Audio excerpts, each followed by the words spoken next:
Om Namo Bhagavate Sri Arvindaya. Namaste to one and all the disciples who are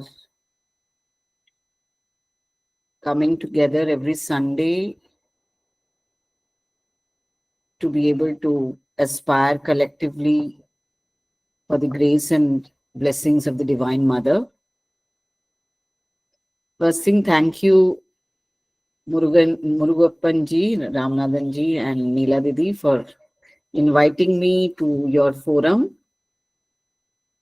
And with all the love that Neela Didi tried to explain about me, I would just say that I'm a humble child of the Mother, sincerely aspiring to be the child of the Mother, and a disciple like any one of you, having the great blessings of the Master and the Mother upon me. So the more important thing is, as I said, first thing, beautiful, although I can't understand Tamil fully, I was able to, because I've grown in Pondicherry for nearly 17, 18 years, a bit of Tamil is something that I'm able to definitely understand. So I've really greatly appreciated the kind of program that all of you, put together every Sunday with so much of love and so much of dedication to learn more about the experiences of each other regarding Mother and Srobindu and enlightening each other, by your own readings of the works of the Mother and Srobindu. It's a really lovely experience, a very humbling experience. And I just pray that this program of yours, the collective offering that you do every Sunday should go on and more people. I see a vast gathering of nearly 53 people here. Very impressive. And I really hope that there are many, many more who can join this group, across the country, not only from Tamil Nadu. So again, as I said, thank you very much for making me part of this offering to the Mother on this Sunday. I have, when Ramanathanji, and Neela Didi was trying to ask me to speak uh, about the Mother and me, I think that's a beautiful subject. I don't think, and I'm glad that it's not something which I had to prepare for, in a sense, formally, because first thing, it's a topic which overwhelms one, and it's an opportunity, actually, a beautiful opportunity for me to gather, the the feelings, the very, very deep connection that I have grown with all through these years with the Mother. So, trying to recount right since my childhood, I think what I would like to say is I was, in a sense, born into the lap of the Mother, because as Neela was speaking about, my father had the darshan of Sri Aurobindo and the Mother in 1949, which was a great turning point in his life. So 10 years later, in 1959, I was born. So obviously the consciousness of my father and my mother were totally directed to the Divine Mother. And my brother Anandana was joined in the ashram in 1958, in fact, before I was born. So when I was born, I was told by my father that, in fact, when I was in the womb of my mother, the Divine Mother used to send blessings to my mother and to my father, trying for me being, in the womb of my mother. So what I can't even say what kind of a great privilege I have been born into. I've been graced for the fact that even before I was born, the Mother herself, was connected to me, was the one who already took me, in a sense, into a lap. So that is why I'm very, grateful, very overwhelmed to say that I was born into the lap of the Mother. And then within 3 to 4 years, of course, continuous communication between my father and the Mother was going on through all these years. his aspiration. Of course, my brother was already joined, so my mother, for her, probably she wanted me to stay with her in Hyderabad.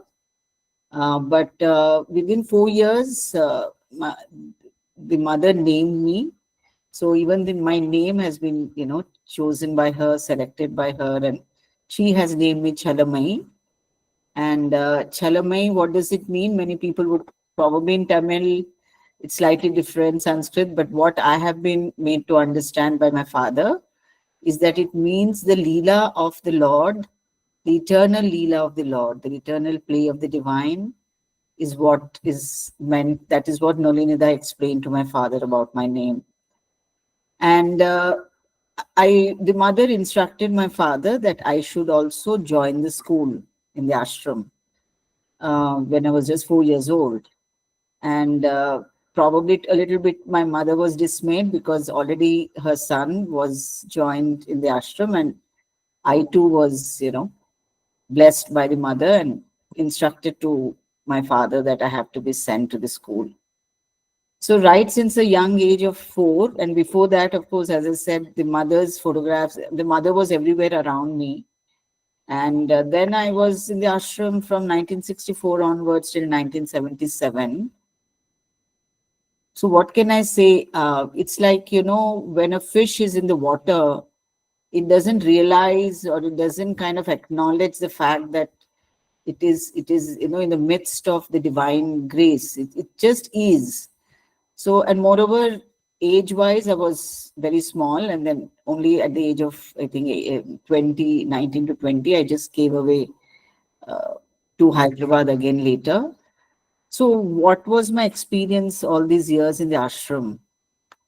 Uh, so, like, as I said, when you grow up in the house of your parents, how does one feel? One feels, it belongs to you.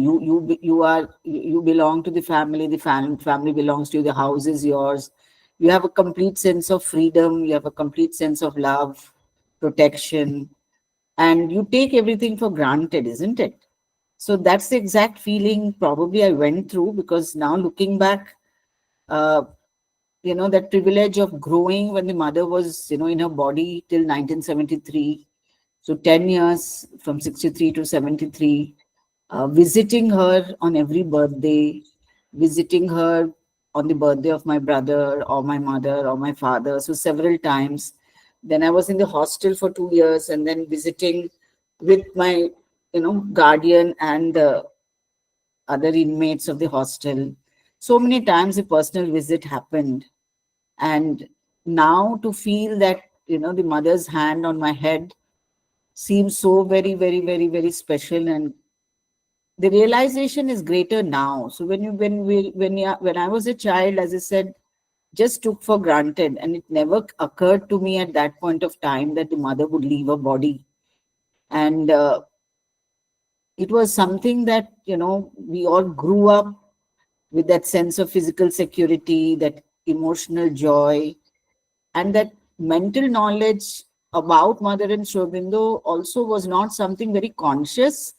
It was very unconsciously, very subtly instilled in us through everything that we did in the ashram school. So mother was there all the time in the thoughts, in the teachings, and yes, has to go to the samadhi very regularly. So the connect was very spontaneous, very natural. That's all I can say. So what the mother really meant to me did not, dawn upon me in terms of the divinity of the mother until much, much later. Initially, she was like the mother, so okay, I had the physical mother, but the mother was the real mother, and we all grew up in that sense of accepting the divine mother. And again, another thing, Sri Aurobindo and the mother, beautifully as you all, were speaking about, they are two bodies, but to us, when we are children in the ashram, they were one, So when we say the mother, it meant Sri Aurobindo, and when we spoke about Sri Aurobindo, it meant the mother. So it was no division at all. And personally, also, I I did fall. I mean, I had a great sense of love for Sri Aurobindo. I used to admire his photographs when he was 11 years. So I think my love also grew in terms of how, my age, according to my age, when I saw the photographs of Sri Aurobindo, I used to be so inspired. The first photograph I really, really loved was when Sri Aurobindo was at the age of 11. I think all of you know, with his suit and in the St. Paul's College, I think in London. Beautiful photograph of Sri Aurobindo, and I really used to admire that, and I used to feel very, very, blessed to see him in that picture. Then later on, probably I started, really connecting with the Siddhi photo, and then again much later, this Sri Aurobindo in his later ages. So that as one grows in age and in consciousness more than the age, I think that there is a different connect between oneself and the Divine Mother, and that's what happened to me. Um, so I would just say that after, while I was in the ashram, as I said, I was like a fish in the water, took everything for granted, felt absolutely blessed and very happy, very joyous, very free in whatever I did.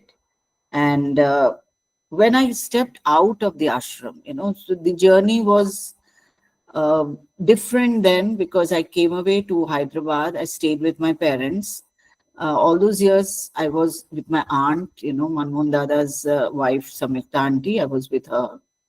And then when I came to Hyderabad for about 5 years, I was with my parents when I did my graduation and my post graduation. So not many years, as you see, I was physically with my father or my mother, but the impact that my father had on me was extreme and very immense, very, very great. And why was that? Because my father would not speak about anything else. Of course, he was a very dear father who loved me and who really poured his love and affection, and it really spoiled me. But at the same time, all the other discussions, everything that is said always was around the Divine Mother. So again, that part of the Divine Mother's presence did not leave me even when I was in Hyderabad. It surrounded me in his talks, in his, in the way he spoke at home, in the way he lectured. So I had just those 5 years to be able to really, uh, his inspiration, his connect with the Divine Mother to seep into me. And then after graduation, I went abroad for 2 years. And then I came back and then got married. What happened during those years? You see, my awareness and my connection with the Divine Mother grew in strength, in a sense, because I made a conscious choice in Pondicherry as a student, because when other friends of mine were not very clear of what they wanted to do after the higher course, but I felt that I wanted, and I was meant to step out of the ashram to be connected with the institution that the mother had blessed my father with, the Institute of Human Study. And I felt that if I was in the ashram, I would not be, wanting to connect with the mother as deeply, because as I said, the whole feeling of taken for granted, taking everything for granted and not really aspiring to be connected to her would remain and would continue in my life. But I did not feel that that was something through which I would progress as a human being. And it was a conscious choice to step out and not become part of the ashram and, join the so-called regular life, but at the same time be connected to my father's institute. So once the post-graduation happened and I came back, during those years, I learned, or not learned again, as I said, it was a spontaneous, conscious connection with the Divine Mother, that whatever I wanted in terms of very ordinary desires in my life, even those I used to ask the mother, I used to communicate to her. And I have seen that very, very silly wishes of mine have been fulfilled and blessed by her. So that very intimate connection grew through my life, because as I said, I felt there was nothing else to, I mean, nobody else but the fact that I have to ask the mother, who else? And that's what, as I said, in the ashram, I grew up as, and also through the guidance of the mother, as whatever you want, whatever problems you have, whatever you need, ask the mother. So, it was very spontaneous. So that intimate connect of being able to always ask her for whatever I desired. So, as I said, I'm using the word desired because it was really very silly physical desires, emotional desires, things of, very little value spiritually. But what I want to share with all the disciples here is that is the tremendous grace that I felt from the Divine Mother, that when you are growing as a human being, when your consciousness is still not reached a level of purity to be able to seek the Divine Mother for higher ideals, for her blessings to transform you in your nature, the mother waits. The mother creates situations where she grants you everything. So she fulfills you in every way. At least that has been my experience. It is true that some of the things that she would not grant in terms of my own very, as I said, very material desires, emotional or otherwise. At that point of time, I used to feel bad and I used to tell the mother, why are you not listening to me? Why are you not granting my wish? And I used to cry and I used to really, in a sense, feel very, I used to express my sorrow and I used to express my frustration as to why the mother would not grant me some wishes. And of course, later on, those things that she did not grant me, as I think um, there has been somewhere where it has been written that what the mother does not grant is a greater grace. So when she doesn't grant and you are not conscious at that time, you're very disappointed, you're very hurt, you're very kind of, disturbed. But later on, I mean, I'm so grateful that she did not grant those wishes and bless me with my desires, which, so the hand of the mother never left me, in any moment of my life. Now that I look back, I see all the things that she granted me to just make me be fulfilled, not desire them anymore, just feel completely fulfilled, to be able to dedicate myself fully to her now. So those things are all gone in the past. It's over. And even more grateful to her for the things that she did not grant me. And that's a huge learning. That's such a relief. And I can see the mother just smiling at me, the fact that now I understand why are there certain things that she did not grant me. But so many things, but so many little silly things that even today, today my aspirations, my, asking her is completely different. So obviously in age and in maturity, in consciousness, I've grown from what I used to be. So after Bapu's passing in 1996, 30 years back now, till then, as I said, my father was there, the presence, the powerful presence of the mother I felt through him, through whatever he spoke about. What did I do after he passed away? After he passed away, one of the things that, he left me with, which which for me is the greatest legacy, which he once said that this is what you should remember. From all the other things that he blessed me with, one thing he told me, make the mother the center of your life. And this is one thing which every second of my life I always recall. And I have, in the early years, after he passed away, it was very disturbing. It took time for me to understand what he meant by that. And my mother was alone. My mother was like a shadow to my father, and I had to take care of her, but just for a while. My mother took care of herself because the only thing I told her was, let us just live up to what my father always wanted. We to serve the mother, to commit our life to her, and the emotional bond is there, but let us just rise ourselves beyond the emotional bond, the physical bond, because Bapu's presence I think, as Neela Didi said, for me especially, I sit in the same office that my father occupied, and nobody else better than Neela Didi would remember that, because Neela Didi worked in that office. And today I'm sitting at that same table, in the sense, not physically, but in the same room, in the same office that my father used to sit, and I'm working at that desk. So my father's, aspiration to the mother and his blessings to me about saying, make the mother the center of your life, and everything else will follow. Everything else will fall in place. You don't have to think about anything. You don't have to worry about anything. You don't have to, you know, and let her just take over your life, and just everything, just make her the center. So through her, you will figure out what is important, what is not important, and what is important to the work of the mother, she herself will open to you. You don't have to think too much about it. And that's exactly the experience that I'm going through.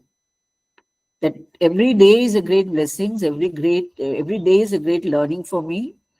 And there's great joy, there is great, you know, a sense of feeling very fulfilled, and a great joy to see how the mother's vision unfolds itself through the work that I'm doing. And she's showing me the way, she's guiding me on a daily basis to see how the Institute of Human Study, how the school needs to, kind of walk that path towards the mother.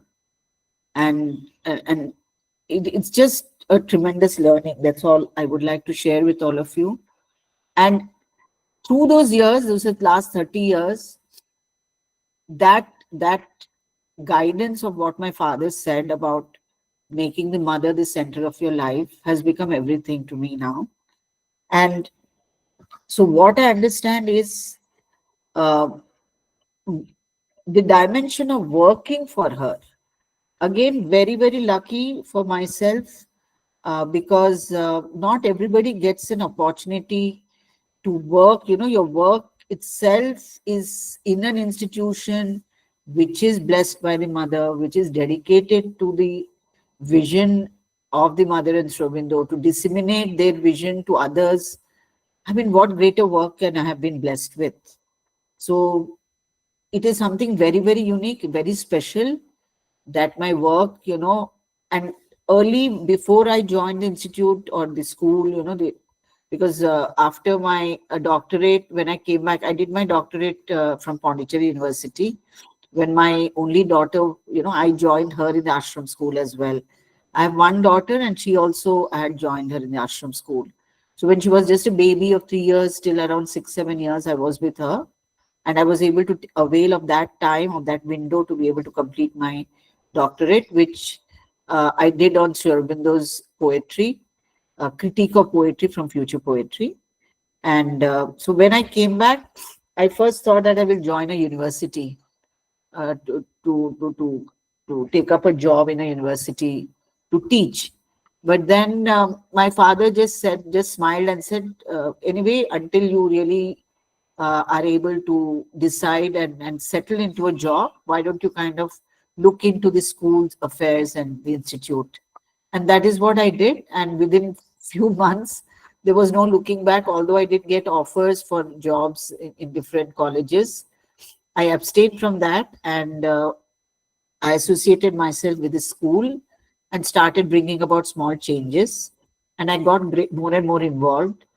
And then, well, till date, it's been a fantastic journey, a journey of, collective growth, a collective progress in the light of Sri Aurobindo and the mother. And today again, I've got this great opportunity to speak to parents, to speak to teachers, to orient them constantly. And it's, I have learned a lot, definitely, what the way I joined when I was 30 years back and what I am now has made a huge difference. And I think that's the way it is, because through the work, if one dedicates oneself to the Divine Mother, the work and that offering itself, the remembering and offering itself, makes us to change. It becomes slowly a transformative power. And in the interactions with everyone in the institute, with children, with parents, it becomes a great opportunity to know oneself, to understand whether we are really walking the path of what the Divine Mother has laid for us, to become aware about the vision of Sri Aurobindo in its true sense, what it really means of how we have to live one's life if we really want to be able to aspire for the supramental life in the future. Supramental life, according to me, is so great. I don't necessarily, although my father used to always live in that vision of the supermind and the supramental descent, and the mother and Sri Aurobindo bringing in the supramental light. He used to constantly be in that frame of consciousness. I don't claim myself to be, in connect with that high consciousness. For me, it is in terms of just the basic teachings of the mother, the basic, guidance of what Sri Aurobindo means in terms of uh, a progressive evolution, to try to see that one is taking a step towards change, and that is possible through work. And that is why work is so very important in the mother's and Sri Aurobindo's concept of integral yoga, because it's through work that one, as I said, one can make the necessary changes in oneself, because our ego is constantly challenged, and we need to figure out whether we are acting through our ego or we are connected to our psychic being. So how to be constantly in connect with that divinity within ourselves, with the divine mother's presence within us, and how to be, able to be uh, not only connected in spirit, but how to translate that into an attitude, into an action with everybody, and see that the work is done in the best light and in the best, light and spirit of what the mother wants us to do. So it is a continuous e- experiment, a continuous adventure of consciousness, as the mother calls it. And again, as she said, there is nothing more delightful than to become aware of this adventure of consciousness, which is leading us from who we are to making us to become better human beings, little better every day. So, in that sense, I would just say that the mother is truly the power of transformation, and the more we are connected to her, uh, the greater the this sense of change starts happening within us. And well, this has been my journey, and I would just say that I would like to share. I think every one of you, you're all great sadhas, great disciples, are aware of these beautiful lines from Savitri, the book of the Divine Mother. I would like to read that, and maybe also share some of the thoughts which come to me about the mother, in the light of what those lines say. Before that, maybe just because all of you were keen and I was told that I should talk a little bit about me and the mother. As I said, I've told you about the journey. Just one very delightful incident which happened in my life when I was a child, probably 6 years old or 7 years old, was that in the market, in our birthdays, we used to have a practice as children to make something and go and offer to the mother, either painting handkerchiefs or come up with an artifact, and go and present it to the mother on our birthday. Every birthday we used to do that, and the mother used to bless us, of course, giving us a bouquet, coming up with a beautiful birthday card. I've got my birthday cards right since when I was 1 year old. So I had all this from 1960 to 1973. All the birthday cards I have, and I was told that whatever we give to the mother, she takes it, but then she keeps it away.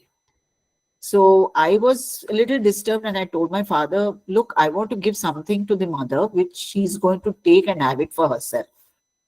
So my father said, "Okay, what do you want?" Then that time in the market, there was this, I think all of you know, there's a chocolate called the 5 Star.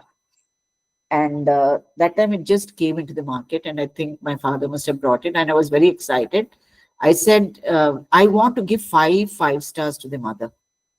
And he said, okay. So I had the five stars bought, and then I wrapped it up. And then when I went to the mother, of course, as I used to speak in French, so I told the mother, look, I brought these five stars for you. So you need to eat all the 5 stars, all the five stars. And what she was so, she just looked at me and she just started laughing. And she just kept laughing and laughing and laughing. And she just held her hands and she kept laughing and she kept asking me, are you sure you want me to eat all of them? Are you sure you want me to eat all of them? And I was like, yes, you have to eat all of them and not give it away. So, and she just kept laughing and then she smiled and then she told Chabhabai, just nodded her head, and I think he knew what it was. And Chabhabai just brought in a small little, that little bag full of chocolates. And then the mother gave it to me and said, okay, now you eat all of these chocolates. So probably I must have eaten all the chocolates, because after that, I don't remember, for a long time, since many years, I'm not wanting to eat any chocolates anymore. So probably my eating of those chocolates fulfilled me so much with the grace and the love of the mother, that those chocolates, or any chocolate for that matter, doesn't appeal to me, because I have already eaten the divine chocolates given by her. So little incident to share with you how, as I said, for at that age, the divine mother comes to you as this beautiful, beauty. I mean, an embodiment of beauty and love and graciousness. But at that point of time, she's just the dusmar, as we used to call her. She was dusmar to us, and such a beautiful experience. And as I said, other things, unlike probably my brother, who had a very conscious correspondence with the mother, I did not have any of that. But as I said, it's just a question of uh, remembering that she's there with each one of us all the time. I just want to share something else with all of you, because many people who did not have the grace to kind of physically see her or meet her in their lives, uh, they keep feeling a loss of that, and they sometimes feel, we of those of us who had that grace are so lucky, and the ones that who haven't had the physical blessings of the mother are not. But trust me, I have through the years understood very deeply that it really doesn't matter whether you have seen physically the mother or not, because all the beautiful, all the wonderful experiences that all of you recount about your own experiences of the mother is as living. You see, it is not something that the mother is not physically in a body, therefore you have missed out on the opportunity. The fact that the mother is present in your life now, I should say, means as much as the fact that we had the privilege of being able to be physically, you know, have been blessed by her. Because there are many who have been blessed by her, but they're leading very ordinary lives. And I don't think they are feeling the presence of the mother the way they should. So that grace, is lost on them.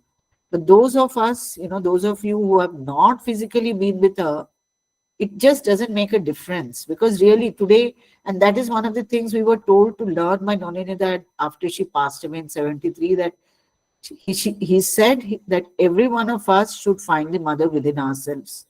And that is what the truth is. We have to find Shobhana and the mother within ourselves. And they are truly, truly, truly present all the time.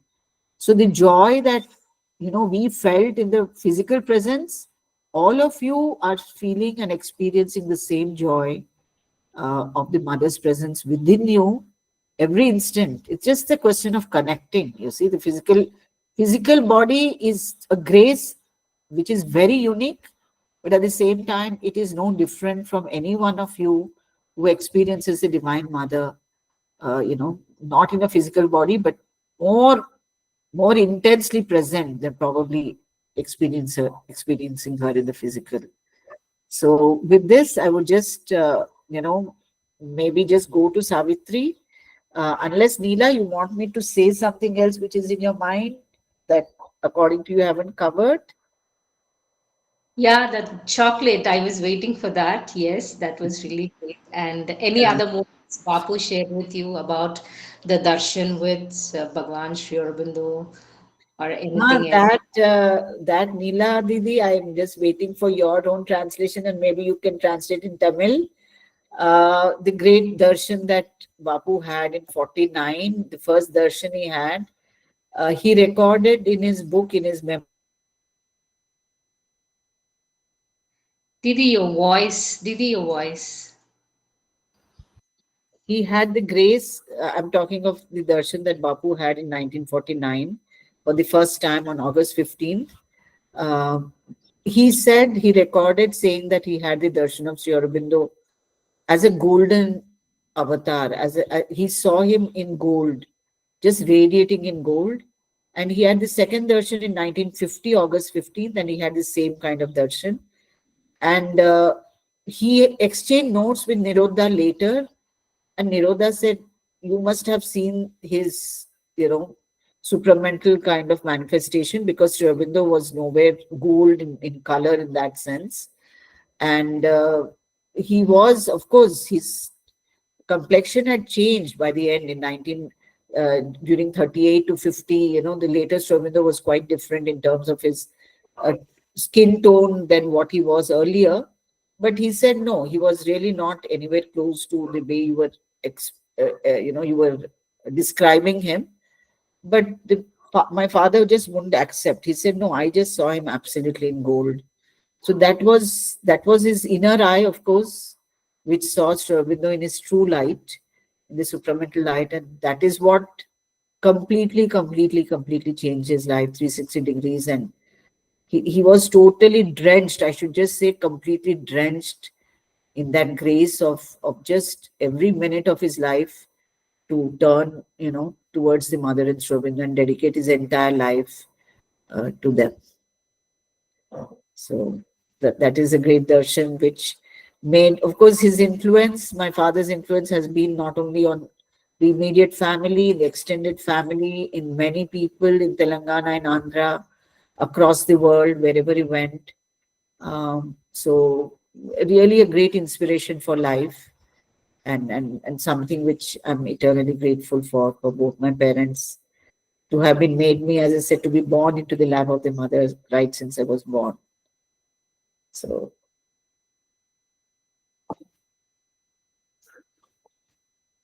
I would just end with these lines. I think, again, as I said, all of you know these lines, but I'm just fascinated by reading that to all of us as an ending. Book 3, Canto 2. This is Ashwapati, of course, having the darshan of the mother. So, even while he stood on being's naked edge, and all the passion and seeking of his soul faced their extinction in some featureless vast, the presence he yearned for suddenly drew close. Across the silence of the ultimate calm, out of a marvelous transcendence's core, a body of wonder and translucency, as if a sweet mystic summary of herself, escaping into the original bliss, had come enlarged out of eternity. Someone came, infinite and absolute, a being of wisdom, power, and delight, even as a mother draws her child to her arms, took to her breast nature and world and soul, abolishing the signless emptiness, breaking the vacancy and voiceless hush, piercing the limitless unknowable into the liberty of the motionless depths. A beautiful and felicitous luster stole, imaged itself in a surprising beam, and built a golden passage to his heart, touching him through all longing sentient things. I just want to say a few things about the lines that I'm reading. Uh, the mother, of course, was experienced by many as a beautiful, you know, person, a beautiful vision. So many have written how beautiful she was and how she was. able to really, her divine beauty was something which charmed people to just leave everything behind and then just, dedicate themselves and just come and surrender everything and start living in the ashram. The other thing that in these lines, which I want to share with is this aspects that the Sri Aurobindo speaks about the mother in her personal, in her universal, and in her transcendent forms. In the beginning, I used to not really understand what this is, and slowly later I understood it more in a philosophic sense of the personal, the universal, and that which is beyond the universal, beyond the cosmic. The golden bridge. She's a golden bridge who connects the earth with the supramental, with the transcendent itself. But in our own experience, I think all of you disciples must also have experienced these three aspects without really probably understanding or connecting with this concept. Because the personal mother, uh, in the ashram, there has thousands of experiences by the sadhaks where the mother was, when she was physically coming down, and she was the main person who organized everything in the ashram, the departments and all the functioning of the departments, all the programs, the dramas, and all the different cultural, the physical organizations which went into the functioning of the departments, and all the what you call doubts and queries of sadhana she was addressing. I believe what is so fascinating was that the mother used to remember any physical problem of every disciple. So every disciple, if they approached her, she used to say, you had a boil. Is that boil now, the problem, is it resolved? Are you paying attention? Are you taking medicine? And somebody had a cold, she would ask about a cold. If somebody had a headache, she would ask about a headache. So how the mother really, really, as a physical mother, took care of everybody. And as I said, that is where in the first part, for all of us, she was Dusmar. She was that mother to whom everybody could just go and, you know, what you call complain, or, share their problems, share their, issues of physical discomfort, illness, everything, everything, everything. And as I said, that was a beautiful relation that, we children used to have with her. We could ask her as a physical mother, speak to her in that language. And that is what I said, no, that even later in life, to understand her on a personal level, where the mother is within you as Dusman, ask her anything and she's there as a mother to really grant you and to bless you. So this, sometimes I feel the disciples, due to her divinity, uh, may not be able to gather or come up with that sense of intimacy. But it is my experience, and I think it's the experience of many also, that we need to become intimate with her. We need to really see her, the mother, as a physical mother who will really be able to attend to all our physical and emotional needs and desires. So that is that aspect, which was something so comforting, something so very secure, to feel that yes, the mother is there, she will take care. So even if I have a headache, silly thing like a headache, I will say, Ma, please, I need to do some work. You please take care of my headache, or, something that, I want to purchase something, even to that silly extent, I will say, Mother, please, I want to. So every part of, bring her into our life as an intimate mother. You don't have to look at her only as a divine figure. So the personal plays a great role, So that is what the lines when she says that even as a mother draws her child to her arms, took to her breast nature and world and soul. So when I read that sentence, I just feel the mother really as the physical mother who is this person who is completely suffers everything for you, who will do everything for every one of us. And how she, from there the journey starts. That the intimacy, let the divine come as a human. That is what the true experience of connecting with the mother is all about. Because when some child asks the mother, if you are the divine, why did you come in this form? So obviously she said, you can't expect me to come in a form of a Mahakali, or, you will either be scared or you will just not connect with me. You can't speak to me like this. So she came in this beautiful form so that we can speak to her as a human being. We can connect to her as a human being. So imagine the, sacrifice that the divine supreme does, leaves all her divinity and comes into the so-called framework of laws of nature. So we should not forget how much suffering she had to go through.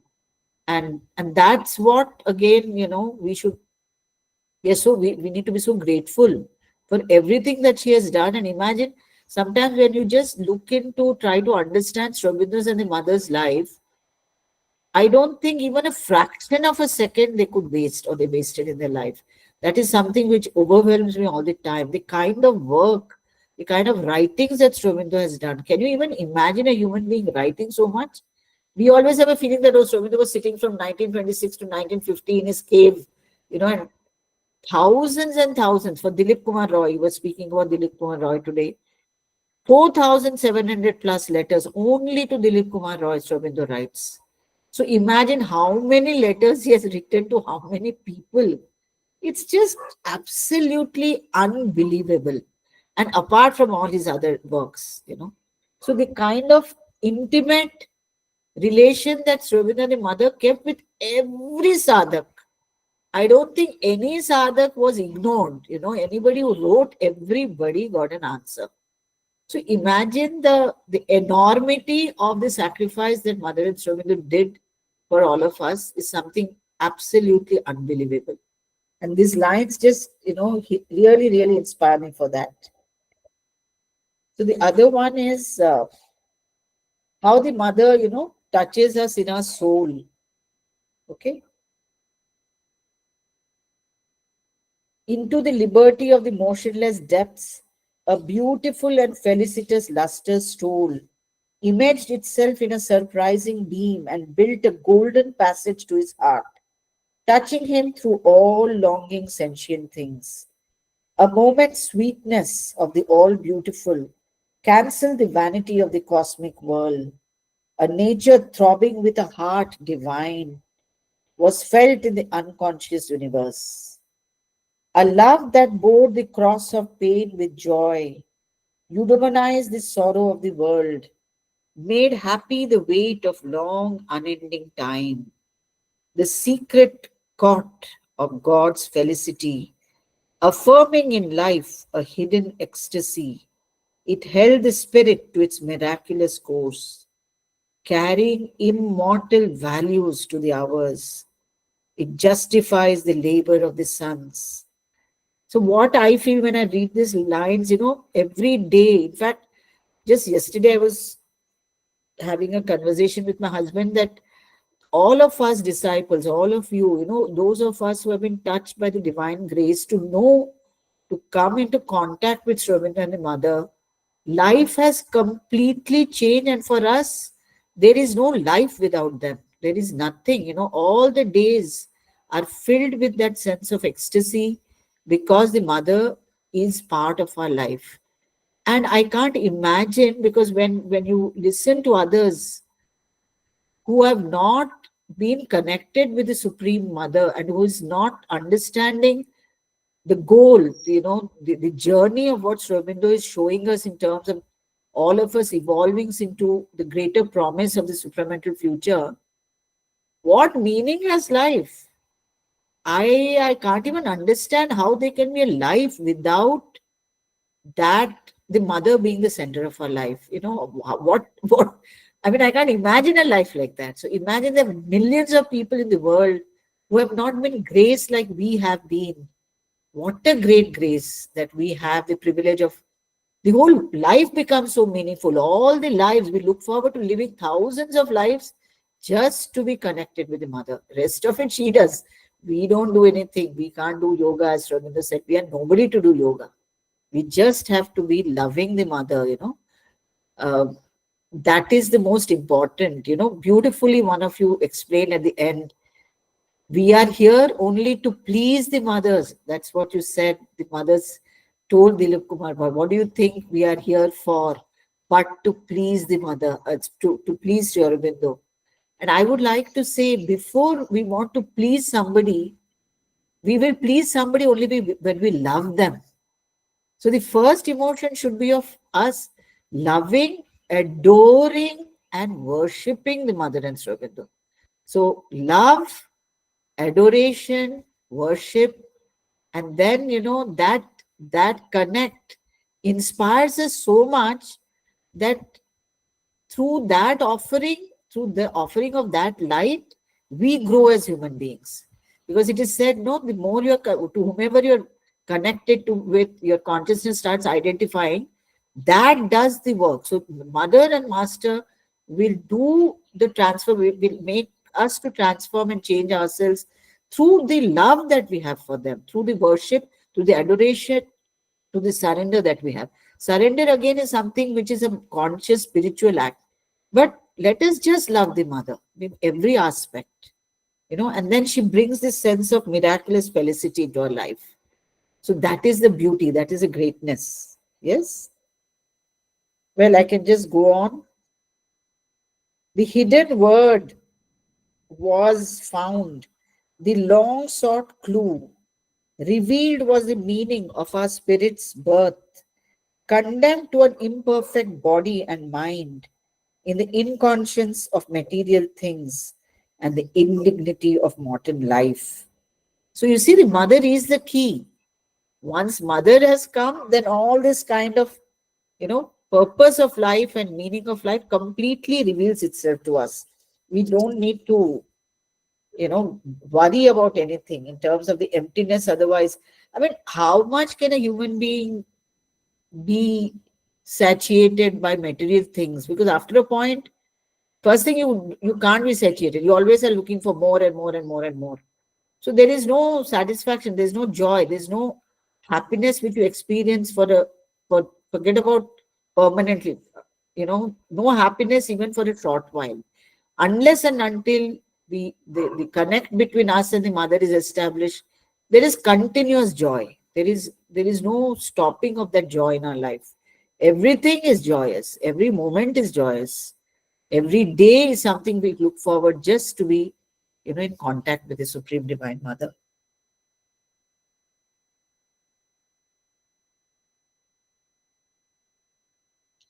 So again, I will just finally end with these last lines. Our life shall find in its fulfilled response above the boundless hushed beatitudes, below the wonder of the embrace divine. This known as in a thunder flash of God, the rapture of things eternal filled his limbs. Amazement fell upon his ravished sense. His spirit was caught in her intolerant flame. Once seen, his heart acknowledged only her. Only a hunger of infinite bliss was left. All aims in her were lost, then found in her. All aims in her were lost, then found in her.